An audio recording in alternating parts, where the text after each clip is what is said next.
Hello students, now I am going to explain the chapter 6 combustion and flame and chapter 5 already completed coal and petroleum. If you have any doubt regarding with the chapter, then you can ask in the comment section. ठीक है. Now next let's start the chapter combustion and flame. What is the meaning of combustion? सबसे पहले देखते हैं. अब देखिए, आपने fuel आपने पढ़ा था कि फ्यूल क्या होते हैं, कोल, पेट्रोलियम, नेचुरल गैस, इन सब के बारे में पढ़ा था. So we use different kind of fuel. देखिए फ्यूल क्या होता है, सबसे पहले हम इसमें बात करते हैं फ्यूल क्या होता है. हमने फर्स्ट चैप्टर में, इससे पहले जो चैप्टर था कोल एंड पेट्रोलियम, उसमें मैंने बताया था what is the meaning of fuel. Fuel it means the substance that burn. जो सब्सटेंस क्या होते हैं, बर्न होते हैं, they are called a fuel and produce heat. और क्या प्रोड्यूस करते हैं, हीट प्रोड्यूस करते हैं. ठीक है, हीट प्रोड्यूस करते हैं, they are called heat energy mainly produce करते हैं. So they are called the fuel कहलाते हैं. अब फ्यूल हम बहुत जगह यूज करते हैं. हमारी बॉडी का फ्यूल, हमारी बॉडी में भी फ्यूल यूज होता है. हम ऑटोमोबाइल्स में भी फ्यूल यूज करते हैं. ठीक है, ऑटोमोबाइल्स में भी फ्यूल यूज होता है. आपके इंडस्ट्री में भी फ्यूल यूज होता है. ठीक है, और दूसरा आप कहाँ पर यूज करते हैं, आप आपके जो है आपके होम्स, घरों में भी आपका जो है फ्यूल यूज होता है. डिफरेंट प्लेसेस है जहाँ पर आप फ्यूल को यूज करते हैं. Fuel it is a substance that burn and produce heat. Okay students, so we can say कि the fuel it is used for daily purposes in the various categories like body, automobiles, industry and home, so that they give heat energy, and this energy it is utilized to do various activities. ठीक है, तो जब कोई fuel burn होता है, किसी भी type का फ्यूल हो, चाहे हमारे किसी भी कैटेगरी, इन सारी कैटेगरीज में कहीं पे भी बर्न हो, when the fuel burn it produce energy in the form of heat. यानी हीट के फॉर्म में हमें क्या देता है, एनर्जी देता है.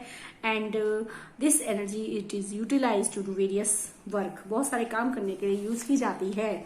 ओके, तो बॉडी के अंदर जो फ्यूल होता है दैट इज कॉल्ड फूड कहलाता है. ऑटोमोबाइल्स में यूज होता है पेट्रोल है, आपका डीजल है, ठीक है, आपके सीएनजी है, दिस काइंड ऑफ फ्यूल्स. ठीक है, ये आपने पढ़े भी थे पिछले चैप्टर में. इंडस्ट्री में भी हम यूज करते हैं, एलपीजी भी यूज कर सकते हैं, कोल पेट्रोलियम भी, कोल भी यूज कर सकते हैं. ये डिफरेंट टाइप के फ्यूल्स होते हैं जो ज्यादातर यूज किया जाता है इंडस्ट्री में. घर में मेनली कोल, घर में जो गांव के जो थोड़े से वैसे घर हैं उनमें कोल यूज किया जाता है जनरली. ठीक है, गांव के वुड यूज किए जाते हैं. These are the fuels because when they burn they produce the heat energy. And nowadays the fuel mainly that is used at home that is called the LPG. ठीक है, घरों में एलपीजी अब use की जाती है. It is a good fuel, it is a cleaner fuel, ये आपको मैंने बताया था. ठीक है, तो फ्यूल होते हैं, ये सारे हमारे फ्यूल है. ठीक है, तो अब हम बात करते हैं कि जब ये फ्यूल बर्न होता है, तो जब एक फ्यूल बर्न होता है तो आपको क्या प्रोड्यूस करता है, हीट प्रोड्यूस करता है. And this process of producing heat, तो जब एक फ्यूल बर्न हो रहा है तो उसको एक ऐसा कौन सा सब्सटेंस चाहिए जिसकी प्रेजेंस में वो बर्न होता है. तो हम यहाँ बात करते हैं द बर्निंग ऑफ फ्यूल क्या कहलाता है. The process of burning of fuel that is called combustion. Fuel की बर्निंग हम बार बार बात कर रहे हैं. बर्न होता है फ्यूल, जब बर्न होता है तो क्या प्रोड्यूस करता है, हीट प्रोड्यूस करता है. So we can say the burning of fuel, the burning of fuel की बर्निंग किसकी प्रेजेंस में होनी चाहिए, in the presence of oxygen. In the presence of oxygen. Fuel की बर्निंग किसकी प्रेजेंस में होती है, in the presence of oxygen to give heat and light. So this process is called combustion. So we can say the burning of fuel in the presence of oxygen. जो चीज जल जाती है वो फ्यूल है. लकड़ी जल जाए, कपड़ा जल जाए, पेपर जल जाए, पेट्रोल जले, डीजल जले, all these things. ठीक है, so they are called the fuel. The burning of fuel, the burning of substance that gives heat and light in the presence of oxygen when they burn. तो सो that is called the combustion. क्या कहलाती है, combustion. So it is the process. अब देखिए, जब कोई जलती है, मान लीजिए पेपर जला देते हैं फॉर एग्जाम्पल, कि अगर हम एक पेपर को जलाते हैं तो क्या पेपर को जलाने के बाद हमें एस सच पेपर मिल जाता है, नहीं. लकड़ी जलाते तो एस सच हम लकड़ी को दोबारा रिटर्न बैक ले सकते हैं, नहीं. ठीक है, इट मीन्स कि जब, क्योंकि एक कैसा प्रोसेस है, it is a chemical process. So we can say it is a chemical process. Chemical reaction है, एक केमिकल प्रोसेस है. Combustion is a chemical reaction in which new substances are formed. New substances are formed. एक ऐसा chemical process है जिसमें नए substance बनते हैं, लाइट बनती है, एश बनती है।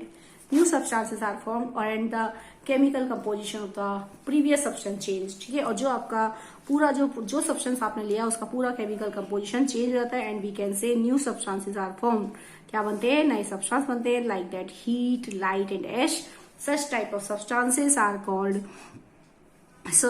this type of process is called a chemical reaction। क्या कहलाता है? Chemical reaction. So we can say अब यहाँ पर हीट, लाइट और एश बन गई तो हम दोबारा उसको वापस एज सच उस सब्सटेंस में, ओल्ड सब्सटेंस में वापस नहीं कर सकते। सो this is the chemical change, एक टाइप का combustion. It is the example of a chemical change. समझ रहे बात? एक एग्जाम्पल है हमारे केमिकल चेंज का। फॉर एग्जाम्पल एक एग्जाम्पल लेते हैं। अब देखिए हम जो नॉर्मल फ्यूल यूज करते हैं, देखिए आप काऊ डंग यूज करते हैं, उपले जो होते हैं गोबर की जो बनाए जाते हैं, वो पेट्रोल हो गया, वुड हो गई, कोल हो गया, ठीक है, कोल हो गया, आपका चारकोल हो गया, सीएनजी हो गई, एलपीजी है, all these kind of fuel because they burn and when they produce the heat energy.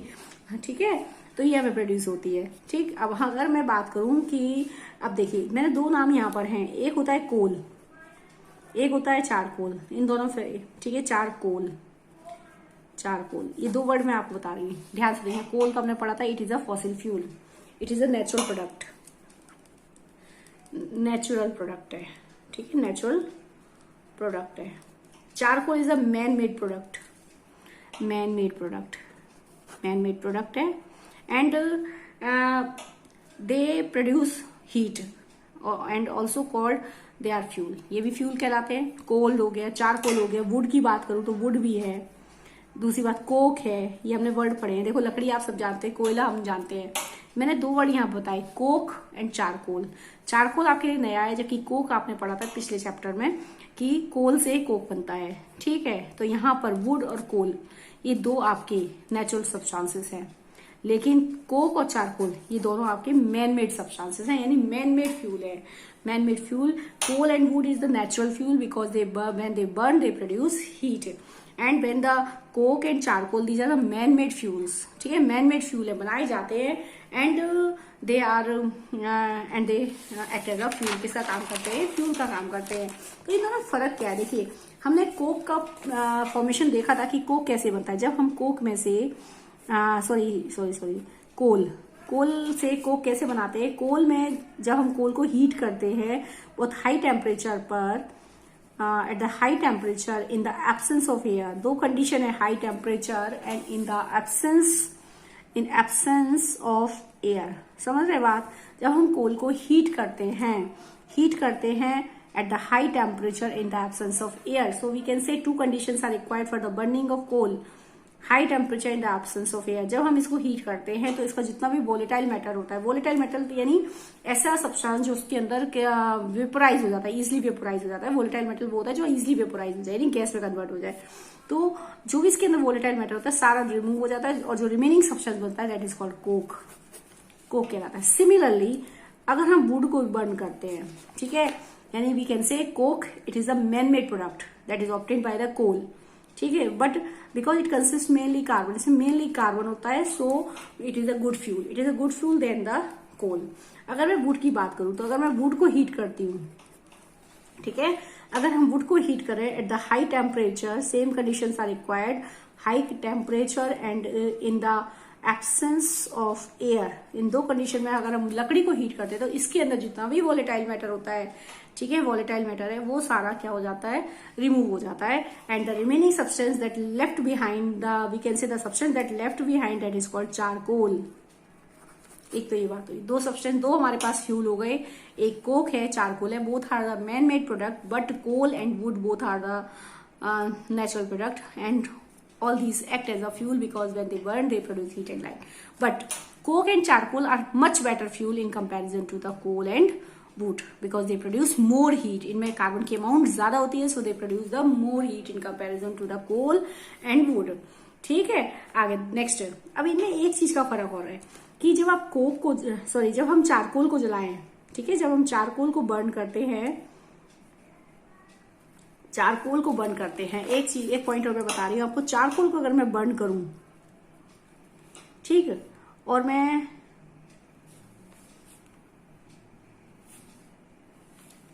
ठीक, सॉरी ये वाला बात में डिस्कस करेंगे, पहले इधर देखते हैं। अगर हम कैंडल को देखें, कैंडल को बर्न करने में और आपके इसके कोल को बर्न करने में क्या डिफरेंस है? Burning of coal and burning of candle, what is the difference of the burning of candle and burning of coal? इन दोनों में फर्क क्या है? इनकी बर्निंग में फर्क क्या होता है कि जो कोल है, कोल जो है, जब हम कोल को बर्न करते हैं, ठीक है, it does not produce flame, ये फ्लेम प्रोड्यूस नहीं करता, फ्लेम नहीं बनाता। फ्लेम होती है ना, वो फ्लेम नहीं प्रोड्यूस। बर्निंग ऑफ कोल में और कैंडल में फर्क है कि जब हम कोल को बर्न करते हैं तो फ्लेम बनती है, सॉरी फ्लेम, कोल को बर्न करते हैं तो नॉट फ्लेम, फ्लेम नहीं आती। लेकिन अगर मैं कैंडल को बर्न करती हूँ तो आप देखते हैं फ्लेम आती है, ठीक है। ऐसा क्यों? क्योंकि कोल के अंदर जो कोल होता है, कोयला होता है, तो जैसे ही क्या कहते हैं, कोल जब हम कोल को जलाते हैं तो उसके अंदर थोड़ा बहुत ही वोलेटाइल मैटर होता है, तो वो जैसे ही आग लगेगी उसमें, तो इनिशियली तो वो फ्लेम बनाएगा, लेकिन उसके अंदर जैसे ही वोलेटाइल मैटर रिमूव हो जाएगा तो फिर वो ग्लो करेगा। इट मीन्स ग्लो तो करता है लेकिन वो फ्लेम प्रोड्यूस नहीं करता, ठीक है, बिकॉज क्योंकि इनके अंदर क्या होता है, वोलेटाइल मैटर होता है, वोलेटाइल मैटर। यानी कैंडल इसलिए फ्लेम बनाती है क्योंकि उसके अंदर क्या होते हैं, वोलेटाइल सब्सटेंसेस रहते हैं which can vaporise easily, which can easily vaporise. यानी वेपोराइज का मतलब हो गया कि ऐसे सब्सटेंस जो गैस में कन्वर्ट हो जाते हैं, वेपोराइज हो जाते हैं। कैंडल की बात करूं तो कैंडल जो है ऐसे सब्सटेंस से बनी है जो इजीली वेपोराइज हो जाती है और वो फ्लेम प्रोड्यूस करती है। लेकिन अगर मैं कोल की बात करूं तो कोल में वोलेटाइल मैटर बहुत कम क्वांटिटी में होता है, तो जैसे ही हम इनिशियली उसको बर्न करते हैं तो तब तो वो फ्लेम बनाएगा, लेकिन जैसे ही उसका क्या कहते हैं, वोलेटाइल मैटर रिमूव हो जाएगा, उसके बाद वो केवल ग्लो करेगा, फ्लेम प्रोड्यूस नहीं करेगा। सो we can say coal does not produce flame, ठीक है। अगर मैं बात करूं नॉर्मल, आपने होली पे देखा होगा तो लकड़ी लगाई जाती है जलाने के लिए, ठीक है। तो जिस समय होली का दहन होता है तो उस समय वो जो लकड़ियां होती है बहुत ज्यादा तेज जो है फ्लेम बनाती हैं, ठीक है, फ्लेम बनती है, येलो कलर की फ्लेम बनती है। लेकिन थोड़ी देर में आप उसको 2-3 घंटे बाद जब आप देखोगे तो वो जो लकड़ी है, ठीक है, जो बर्निंग पीसेस हैं लकड़ी के, वो आप क्या देखोगे, ग्लो करता है, रेडिश ग्लो करेगा वो, ठीक है, ग्लो करती है लकड़ी, लेकिन उसमें फ्लेम नहीं बन रही, कंटिन्यूअस फ्लेम नहीं बन रही है। क्यों? क्योंकि उसके अंदर क्या है, वोलेटाइल मैटर, लकड़ी के अंदर वोलेटाइल मैटर इतनी क्वांटिटी में नहीं था। तो जितनी क्वांटिटी में इनिशियली उसमें रहता है, तो जब जैसे ही आप उसको इग्नाइट करते हो, जैसे ही आप उसको इनिशियली जलाते हो तो उसका वोलेटाइल मैटर वेपोराइज हो जाता है, ठीक है, सारा वेपोराइज हो जाएगा। और जब तक वो वेपोराइज होगा तब तक ही उसमें क्या बनेगी, फ्लेम बनेगी। और जैसे उसका सारा वोलेटाइल मैटर खत्म हो गया, सारा वोलेटाइल मैटर रिमूव हो जाएगा, अब वो सिर्फ ग्लो करेगी, फ्लेम नहीं बनाएगी। तो आप जब बाद में देखते हो होलिका को दहन में जाके, जब आप मॉर्निंग में देखोगे उसको, तो आपने देखा होगा लकड़ी के जो पीसेस है सिर्फ ग्लो करेंगे, अब वो बर्न अप नहीं हो रही है, वो फ्लेम नहीं बनाएगी, क्योंकि उसका सारा वोलेटाइल मैटर क्या हो गया, रिमूव हो गया। लेकिन कैंडल के केस में कैंडल कंटिन्यूअसली फ्लेम बनाता है, क्योंकि उसके अंदर वोलेटाइल मेटल प्रेजेंट है जो कि कंटिन्यूअसली वेपोराइज होता रहता है, ठीक है। तो जनरली क्या होता है कि आपके गैसियस और जो लिक्विड जो गैस होती हैं, गैस तो आसानी से वेपोराइज हो जाती हैं, ठीक है। लिक्विड्स होते हैं, लिक्विड फ्यूल होता है, गैसियस फ्यूल है, ये तो आसानी से वेपोराइज हो जाते हैं। अब ऑब्वियसली गैस जल्दी वेपर में बदलेगी इन कंपैरिजन टू वेपर्स, ठीक है, सॉरी, गैस जल्दी वेपर में बदलेगी in comparison to liquid. So gas जो होती हैं अच्छी फ्लेम बनाएगी, ठीक है, इन कंपैरिजन टू लिक्विड। दूसरी बात यह है कि अगर मैं सॉलिड की बात करूं तो गैस और लिक्विड तो आसानी से वेपोराइज हो जाते हैं, so they burn with the flame के साथ बर्न होते हैं, ठीक है। अगर हम बात करें सॉलिड के लिए, जैसे कैरोसिन हो गया, पेट्रोल हो गया, ठीक है, इनके जो सब्सटेंस होते हैं ये लिक्विड फॉर्म में है, या मैं गैस की बात करूं एलपीजी गैस की फॉर्म में, तो ये वेपोराइज हो जाते हैं, ये सब्सटेंस कम, इसके अंदर जो मटेरियल है वो वेपोराइज होता रहता है कंटिन्यूअसली, और आपको फ्लेम प्रोड्यूस करते हैं, ये क्या बनाते हैं, फ्लेम देते हैं। लेकिन अगर मैं सॉलिड फ्यूल की बात करूं तो सॉलिड फ्यूल फ्लेम नहीं बनाता, ठीक है। लेकिन अगर सॉलिड फ्यूल के अंदर वोलेटाइल मैटर है, ठीक है, अब सॉलिड फ्यूल के अंदर अगर वोलेटाइल मैटर होगा तो वो क्या बनाएगा, जब तक उसके अंदर वोलेटाइल मैटर है तब तक ही वो फ्लेम प्रोड्यूस करेगा। अदरवाइज अगर उसका वोलेटाइल मैटर खत्म हो गया, ठीक है, वोलेटाइल मैटर अगर खत्म हो गया तो वो फ्लेम को प्रोड्यूस नहीं करेगा। समझ रहे बात? यानी सॉलिड फ्यूल में भी ये बात कंडीशन है कि सॉलिड फ्यूल के अंदर जब तक वोलेटाइल मैटर रहता है, ठीक है, तब तक तो वो फ्लेम बनाता है, लेकिन जैसे ही उसका वोलेटाइल सारा मैटर जो है वो खत्म हो जाएगा, फिर उसके बाद वो फ्लेम नहीं बनाएगा, जस्ट ग्लो करेगा। ठीक है, तो अब मान लीजिए मैं अगर इसको देखती हूँ कि मैं लकड़ी और चारकोल में देखती हूँ, अभी मैंने आपको बताया था वुड और चारकोल, वुड से चारकोल बनता है। तो अब देखिए वुड और चारकोल में क्या फर्क है, इसमें भी बनने, इनकी फ्लेम में क्या कंडीशन है, वुड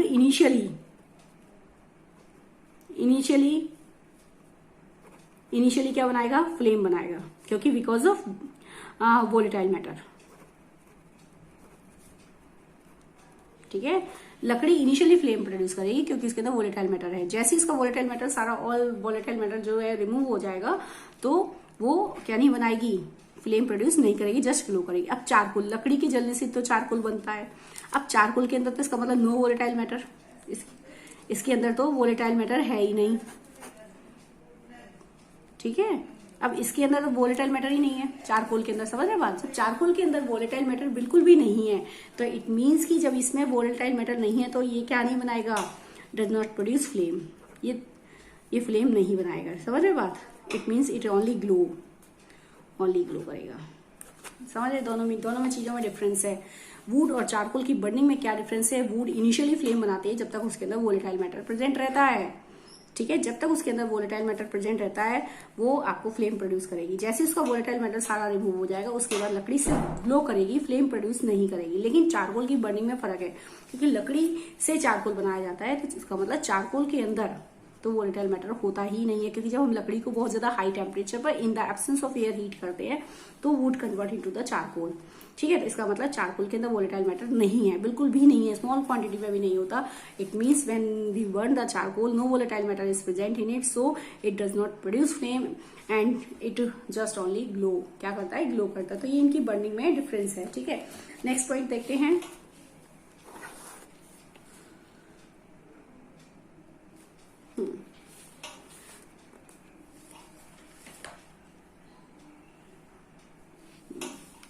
ठीक है, अब देखिए जैसे आपने एक एग्जाम्पल दिखाती हूँ कंबशन का, इसमें बुक में है आपका मैग्नीशियम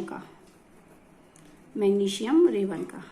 ठीक है, जब हम मैग्नीशियम के रिबन को बर्न करते हैं, जैसे फुलझड़ी में, हाँ फुलझड़ी जलाते हैं हम, दिवाली पे फुलझड़ी जलाते हैं, तो उसमें बहुत तेज रोशनी निकलती है। ठीक है, गैसेस बाहर निकलती हैं, और साथ में आपका और जो है जब पूरी जल जाती है तो उस पर ऐश बनता है। ठीक है, तो आप उसको रिटर्न नहीं कर सकते, यानी वो कंबशन एक केमिकल प्रोसेस है, आप वापस उस नई फुलझड़ी आप नहीं ले सकते वापस। तो इट मीन्स जस्ट लाइक यहाँ पर मैग्नीशियम रिबन, बहुत तेज रोशनी निकलती है, उसमें बहुत ज्यादा लाइट निकलती है, डेजिंग लाइट निकलती है, चमकती है। ठीक इसी प्रकार मैग्नीशियम रिबन, जब हम मैग्नीशियम के रिबन को बर्न करते हैं, मैग्नीशियम रिबन को जब बर्न करते हैं ऑक्सीजन के साथ, तो हम ऑक्सीजन दे नहीं रहे हैं, वो चीज एयर में बर्न हो रही है। कोई भी चीज बर्निंग के लिए, देखो बर्निंग के लिए नेसेसरी कंडीशन है ऑक्सीजन। अब चारों तरफ एयर है, एयर के अंदर बहुत सारी गैसेस है, ऑक्सीजन है, कार्बन डाइऑक्साइड, नाइट्रोजन है, but oxygen is supporter of combustion. अगर ऑक्सीजन नहीं होगी तो वो चीज नहीं जलेगी। ठीक, तो मैग्नीशियम रिबन को जैसे हम बर्न करते हैं तो वो चारों तरफ की ऑक्सीजन लेता है, यानी हम कह सकते हैं कि बर्निंग के लिए ऑक्सीजन चाहिए। तो मैग्नीशियम जब बर्न होता है ऑक्सीजन के साथ, it produce the magnesium oxide, burning of magnesium it produce the magnesium oxide. एक मैग्नीशियम ऑक्साइड की राख बन गई, यानी जब पूरा मैग्नीशियम रिबन जलाओगे आप, जब आप उसको बर्न करते हैं तो आसपास की जो ऑक्सीजन है उससे रिएक्ट करके वो रिएक्ट करता है और पूरा जल जाएगा और ऐश बन जाएगी। This ash is called magnesium oxide and it can not be return to the magnesium ribbon again, so this is the chemical reaction. एक केमिकल चेंज है, एक chemical process. So we can say combustion is a chemical reaction और chemical process. ठीक, और इस process में आप देखेंगे जब मैग्नीशियम रिबन को बर्न करते हैं बहुत ज्यादा, जैसे आप फुलझड़ी जलाते हैं दिवाली पे, ठीक उसी टाइप से बहुत तेज रोशनी निकलती है, हीट एंड लाइट प्रोड्यूस होती है इसमें। ठीक है, हीट और लाइट प्रोड्यूस होती है। So we can say this process जो है it is the burning of magnesium ribbon. So this is the example, burning of magnesium ribbon, it is the example of combustion का example है। किसका example है, combustion का example दिया है। Burning of magnesium ribbon is the example of combustion.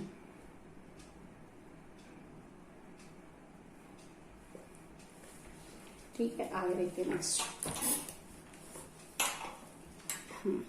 अच्छा, combustion की एक खास बात होती है, जब कंबशन होता है तो हीट और लाइट तो निकलती है, न्यू प्रोडक्ट्स बनते हैं। देखिए कंबशन एक केमिकल चेंज है, केमिकल प्रोसेस है, तो उसमें न्यू सब्सटेंसेस बनते हैं, न्यू सब्सटेंसेस बनते हैं, जैसे हीट बन गई, लाइट बन गई, गैसेस बन गई, जैसे कार्बन डाइऑक्साइड बनती है, ठीक है, और साथ में वाटर वेपर्स बाहर निकलती हैं, वाटर वेपर्स बाहर निकलती हैं, ठीक है, और साथ में ऐश बनती है। These are the new substances are formed, so the chemical composition of the old substance will be completely changed, so that's why it is considered as a chemical process और chemical reaction में consider किया जाता है। जब भी हम किसी चीज को जलाते हैं तो उस प्रोसेस में आपके देखिए क्या, जैसे आप फुलझड़ी जला रहे हैं मान लीजिए दिवाली पे, तो जलाते हैं तो उसमें हीट, तेज रोशनी निकलती है, लाइट निकलती है, ठीक है। दूसरी बात उसमें धुआं निकलता है, उसमें कुछ गैसेस होती हैं, ठीक है, और साथ में वाटर वेपर्स भी बाहर निकलती है। जलने में हमेशा वाटर वेपर्स बाहर निकलती हैं, तो ये सारी चीज निकलती हैं। तो हम कह सकते हैं अब हम वापस, और फिर जलने के बाद वो चीज पूरी खत्म हो जाएगी और क्या बनाएगी, ऐश बनाएगी,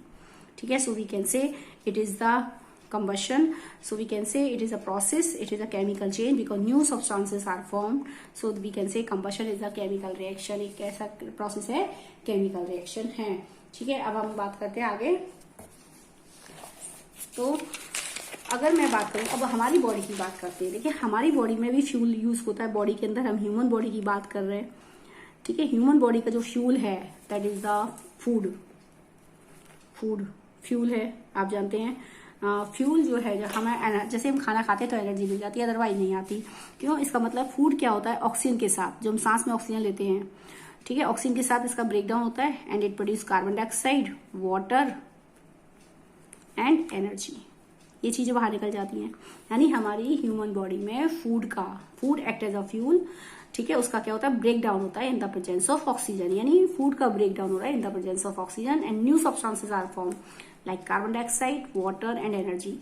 वाटर वेपर्स की फॉर्म में नाक से बाहर निकल जाता है। कार्बन डाइऑक्साइड हम एक्सेल कर देते हैं, एनर्जी हमारी एक्टिविटीज में काम आती है। So this is a process, break down of food in the presence of oxygen. आपने 7th में पढ़ा होगा, break down of food in the presence of oxygen. This is the example of respiration, ठीक है, एक रेस्पिरेशन कहलाता है। लेकिन इट मीन्स क्योंकि यहाँ पर फूड का ब्रेकडाउन किसकी प्रेजेंस में हो रहा है, यानी फूड का कंबक्शन हो रहा है। अगर मैं यहाँ बात हुई है तो रेस्पिरेशन है कि फूड का ब्रेकडाउन हो रहा है in the presence of oxygen and new substances like carbon dioxide, water, energy बन रही है। एनर्जी जरूर बनती है, चाहे वो हीट की फॉर्म में बने, चाहे वो लाइट की फॉर्म में बने, एनर्जी बनती है हीट और लाइट की फॉर्म में, ठीक है। साथ में अदर सब्सटेंसेस बनते हैं like carbon dioxide and water. So this is the example, this is the respiration reaction कहलाती है। लेकिन रेस्पिरेशन यहाँ पर it is considered as a slow combustion. Slow combustion है। कैसा कंबस्शन है? रेस्पिरेशन एक स्लो कंबस्शन में कंसीडर किया जाता है। रेस्पिरेशन स्लो कंबस्शन में क्यों कंसीडर करते हैं? क्योंकि रेस्पिरेशन जो है धीरे धीरे होता है, ठीक है। देखो रेस्पिरेशन जो है आपका स्लो कंबस्शन है, क्योंकि बहुत ज्यादा फास्ट रैपिड नहीं होता कि बहुत तुरंत आग लग जाती है, ठीक है। बहुत ज्यादा आप जैसे एक रैपिड कंबस्शन क्या होता है, जो तुरंत कंबस्शन शो करता है, इमीडिएटली कंबस्शन शो करे, रैपिडली कैच फायर, जो फायर को कैच कर ले एकदम, ठीक है। जैसे आप कोल जलाते हैं या आप लकड़ी जला रहे हैं या आप पेट्रोल डीजल जला रहे हैं, ये रैपिड कंबस्शन शो करते हैं, क्योंकि when they burn, when they ignited, so they catch fire very rapidly because when they react with oxygen, तो बहुत तुरंत ऑक्सीजन के साथ रिएक्ट करके कैच कर लेते fire. So they are considered as the rapid combustion में कंसीडर किए जाते हैं, ठीक है। अगर मैं यहाँ बात करूं रेस्पिरेशन में यहाँ पर फूड का ब्रेकडाउन होता है in the presence of oxygen and produce carbon dioxide, water and energy बनती है, ठीक है। तो यहाँ पर ये धीरे धीरे आपके प्रोसेस में जो होता है धीरे होता है, इतना रैपिडली नहीं होता कि आपने लगाया तुरंत आग लग गई, फ्लेम बन गई, तुरंत जल गया, ऐसा नहीं है। So it is considered as a slow combustion. The combustion which occur slowly, जो कंबक्शन धीरे धीरे होता है that is the slow combustion. क्या कहलाता है? स्लो कंबक्शन, ठीक है। अब जैसे एक स्लो कंबशन के एग्जाम्पल में आता है, ठीक है, जहां पर कंबशन ऑक्सीजन की प्रेजेंस में तो होता है, ठीक है, लेकिन बहुत स्लो प्रोसेस में होता है, धीरे धीरे होता है। So that's why it is called considered as a slow combustion. यानी सब्सटेंस की बर्निंग, फूड की बर्निंग जो है स्लो हो रही है, और लेकिन अगर हम लकड़ी को जलाएं या पेट्रोल को जलाते हैं तो बहुत ज्यादा फास्ट वो कंबशन शो करते हैं, तुरंत जल जाते हैं और हीट और लाइट प्रोड्यूस होती है। So that's why that is the rapid combustion में आता है। अब ये हमारा रेस्पिरेशन हो गया, स्लो कंबक्शन का एग्जांपल है। So we can say combustion we can say the respiration is the example of slow combustion because it occurs slowly to produce the heat, to produce the energy, carbon dioxide and water. ठीक है, next आगे हम discuss करते हैं इसमें कि what are the two type के substances होते हैं। देखिए, अब सबसे पहले नेक्स्ट हम बात करते हैं conditions required for combustion. Conditions required for combustion.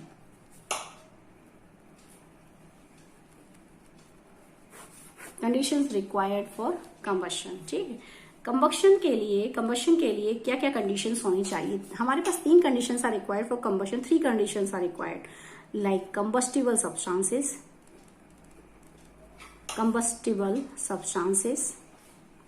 ठीक है, दूसरा आपके पास होना चाहिए सपोर्टर ऑफ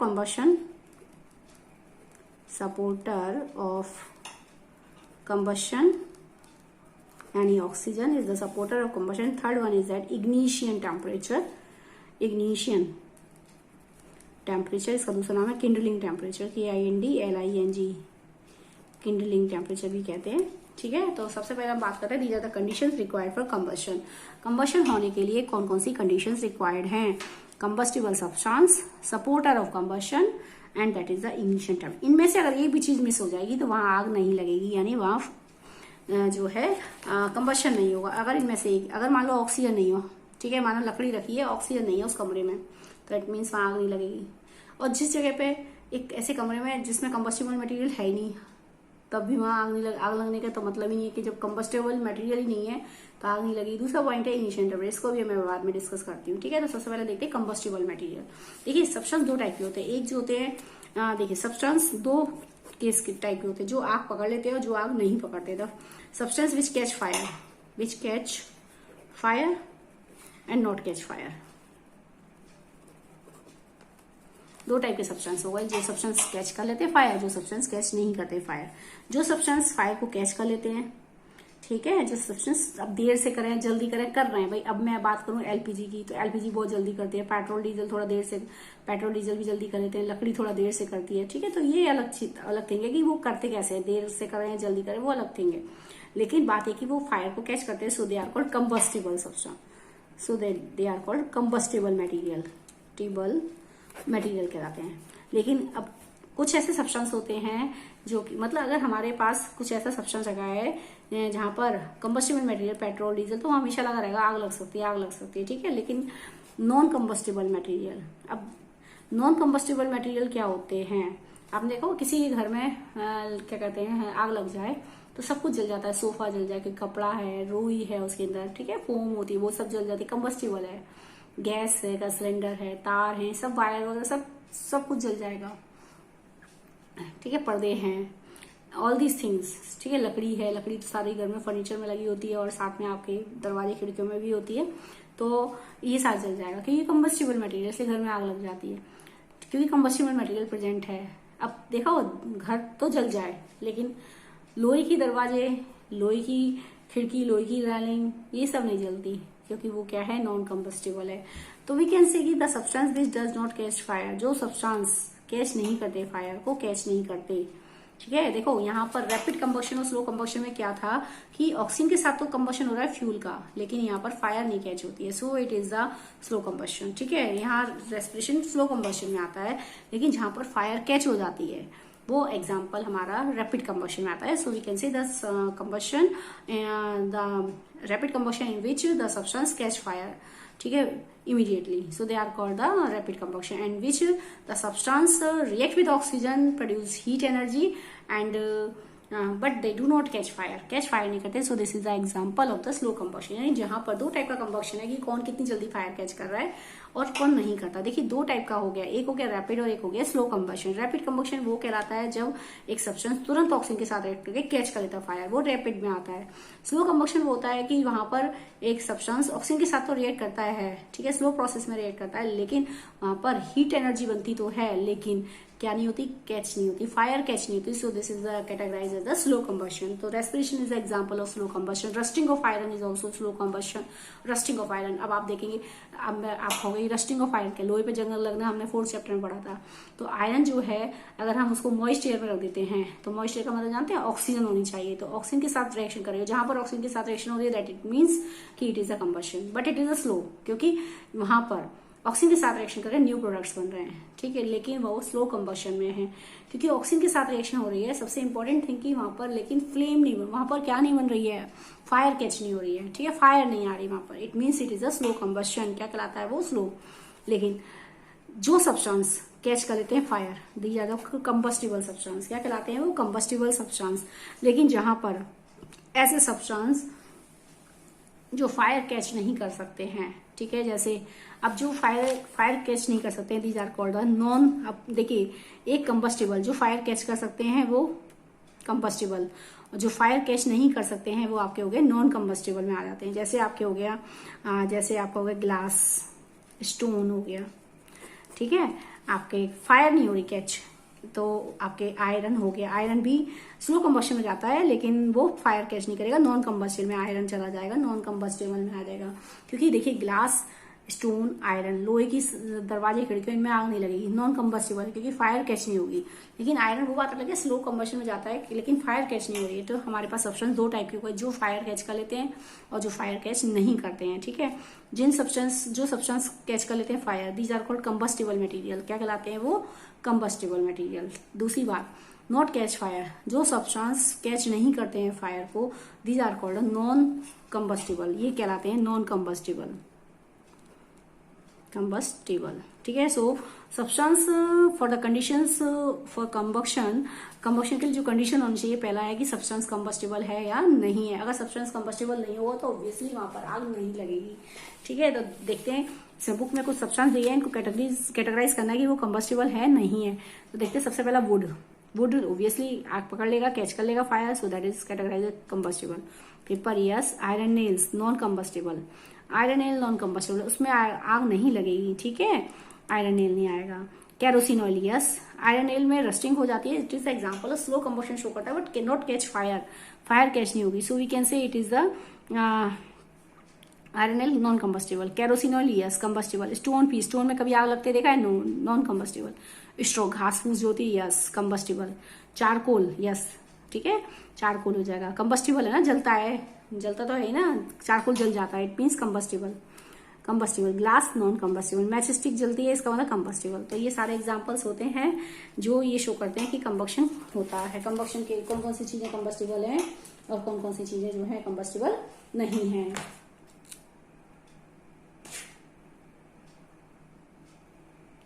ठीक, आगे नेक्स्ट।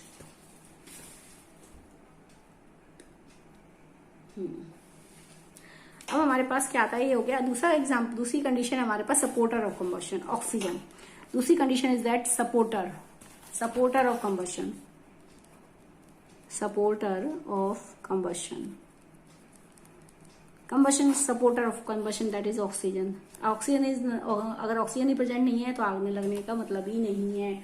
तो इसके लिए एक एक्टिविटी क्या है, देखते हैं। ऑक्सीजन मतलब चीजों में आग क्यों लग जाती है, लकड़ी में, कोयले में, एलपीजी क्यों बंद करती है, क्योंकि एलपीजी एक तो रैपिड कंबक्शन शो करती है, क्योंकि एलपीजी गैस की फॉर्म में होती है, समझ रहे बात है। एलपीजी गैस की फॉर्म में, जैसे आप उसको इग्नाइट करते हो वो मैटर फटाफट से तुरंत ही, यानी हम इमीडिएटली वो कह सकते हैं कि वो तुरंत ही वेपराइज हो जाती है, ठीक है, वेपर्स बन जाती हैं उसकी और वो फ्लेम बनाती है, रैपिड कंबक्शन शो करती है एलपीजी।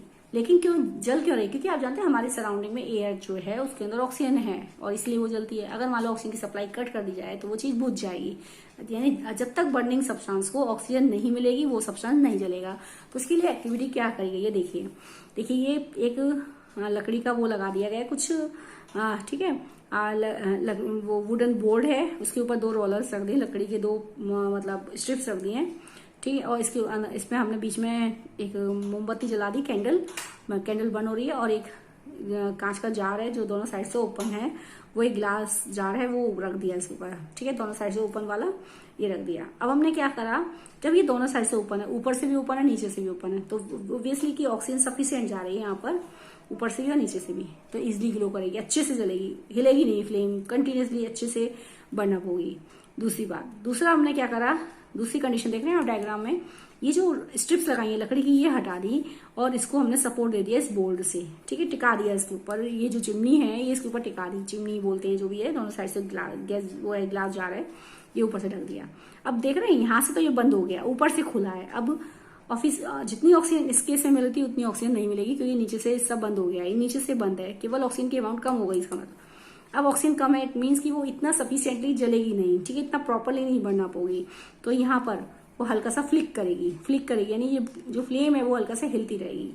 तीसरी कंडीशन, अब आपने इसमें क्या किया, ऊपर से भी इसको कवर कप कर दिया, ना ऊपर से ऑक्सीजन ना नीचे से ऑक्सीजन कहीं से नहीं मिलेगी, और धीरे धीरे वो क्या होगी, बुझ जाएगी। यानी ये एक्टिविटी शो करती है कि आपको बर्निंग के लिए, ठीक है, बर्निंग के लिए किस चीज की आवश्यकता होती है, ऑक्सीजन की आवश्यकता होती है। सो वी कैन से, यही कारण है कि देखो कोई चीज जल जाती है, माना घर में लकड़ी की कुछ जल गया, माना आपका सोफा जल गया, या एक पर्सन किसी में आग लग रही, तो उसको ब्लैंकेट में तुरंत लपेट देते हैं, क्योंकि जैसे ही हम ब्लैंकेट में लपेटते हैं उस चीज को, या उसके ऊपर मिट्टी डाल देते हैं, माना घर में कोई चीज पे आग लगी तो उसको मिट्टी डाल दो, तो ऐसे क्यों होता है, उसकी वजह से आपकी ऑक्सीजन की जो सप्लाई होती है, समझ रहे बात, ऑक्सीजन की सप्लाई कट हो जाती है। जैसे एक पर्सन जल रहा है, ठीक है, तो आपने उसको चारों ओर कंबल लपेट दिया, या एक सोफे पे आग लगी या लकड़ी में आग लगी तो उसके ऊपर कंबल लपेट दिया आपने, ठीक है, या आपने उसके ऊपर मिट्टी डाल दी, तो उसकी वजह से बर्निंग सब्सटेंस जो कंबस्टिबल मटेरियल है वो डायरेक्टली ऑक्सीजन के साथ कांटेक्ट नहीं हो पाता उसका, यानी उसका कांटेक्ट सराउंडिंग एयर के साथ टूट जाता है, जिसके कारण से वो आग बुझ जाती है। समझ रहे बात, मानो एक चीज, माना ये चीज जल रही, सपोज दैट ये जल रहा है, ये चीज है जो जल रही है, ठीक। अब जब जल रही है तो इसका मतलब चारों तरफ इसके साथ कांटेक्ट में क्या है, एयर में क्या होती है, ऑक्सीजन, तो ऑब्वियसली जलेगी। अगर मैं इसके ऊपर वो डाल देती हूँ, मैं सैंड डाल दूं, ठीक है, या इसको मैं कुछ कपड़े में लपेट देती हूँ, इसको मैं रैप कर दूं कपड़े में, तो ऑब्वियसली इसका कांटेक्ट नहीं होगा, डायरेक्ट कांटेक्ट नहीं बनेगा एयर के साथ, ऑक्सीजन के साथ नहीं बन पाएगा, यानी इसको जलने के लिए क्या नहीं मिल पाएगी, ऑक्सीजन की सप्लाई नहीं मिलेगी और वो बुझ जाएगी आग, ठीक है। That's the reason behind that, ठीक है। तो हो गया आपका की सपोर्टर ऑफ कंबशन, ठीक है। अब इसके बाद नेक्स्ट हम देखते हैं कि कंबशन जो है आपका, हाँ, अब हमारे पास तीसरा आता है ignition temperature. Third is that the ignition temperature. What is the ignition temperature? Ignition temperature वो लोएस्ट टेम्परेचर है। Ignition temperature is also called Kindling temperature, भी मैंने आपको नाम बताया। It is the lowest temperature when a substance catch fire, ठीक है। It is the lowest temperature, it is the lowest temperature when a substance catches fire. एक वो lowest temperature है जिस पर एक सब्सटेंस क्या करता है, फायर को कैच कर लेता है, that is the ignition temperature. अब all the substances, all the combustible substances have different ignition temperature। एक पॉइंट ये हुआ कि all the combustible substances, नाम समझ में आ गया। what is the meaning of combustible? what is the meaning of combustible? The substance which catch fire, and the substances which does not catch fire are called non-combustible, obviously. Next, all combustible substances, all combustible substances have different ignition temperature, different ignition temperature.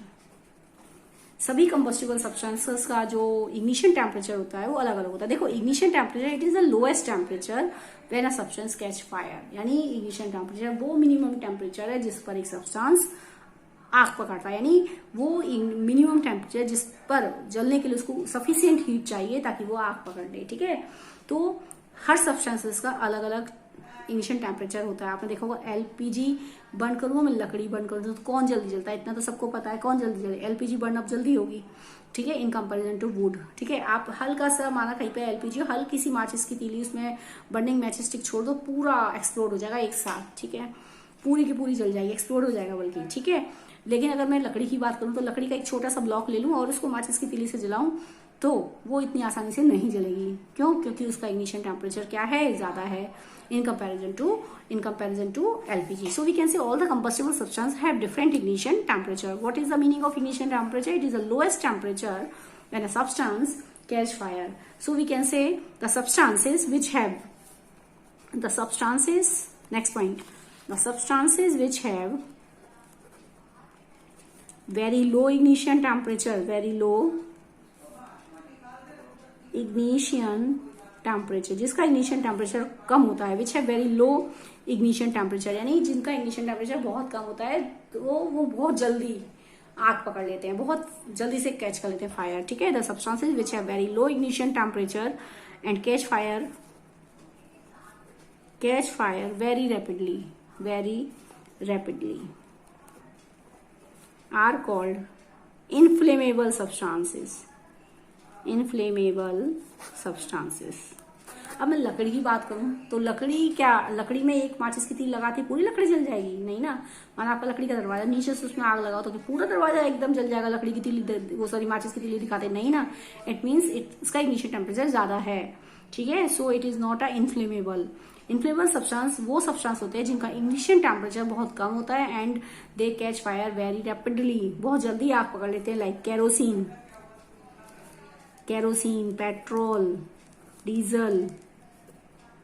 ठीक है. LPG, gases fuel आपके LPG, CNG. ठीक है. ये आपके inflammable substances हैं. कोल जो है एक कंबस्टिबल सब्सटेंसेस है, लेकिन इसका इग्निशन टेम्परेचर ज्यादा होता है. वुड भी एक कंबस्टिबल सब्सटेंस है, उसका इग्निशन टेम्परेचर ज्यादा होता है. ठीक है. लेकिन इनफ्लेमेबल का मतलब ऐसे सब्सटेंस जिनका इग्निशन टेम्परेचर बहुत कम होता है and they catch fire very rapidly. So we can say the substance which have very low ignition temperature and rapidly catch fire, बहुत जल्दी आग पकड़ लेते हैं. ठीक है. उन्हें हम कहते हैं इनफ्लेमेबल सब्सटेंसेस. यानी inflammable substance which have very low ignition temperature, जिनका इग्निशन टेम्परेचर बहुत कम है and they catch fire very rapidly. जिनका जो क्योंकि इग्निशन टेम्परेचर कम होगा तो बहुत जल्दी हीट पकड़ लेंगे, जल्दी कैच कर लेंगे fire. So such type of substances are called inflammable substances कहलाते हैं. लाइक एलपीजी हो गया, सीएनजी हो गया, केरोसिन, पेट्रोल, डीजल.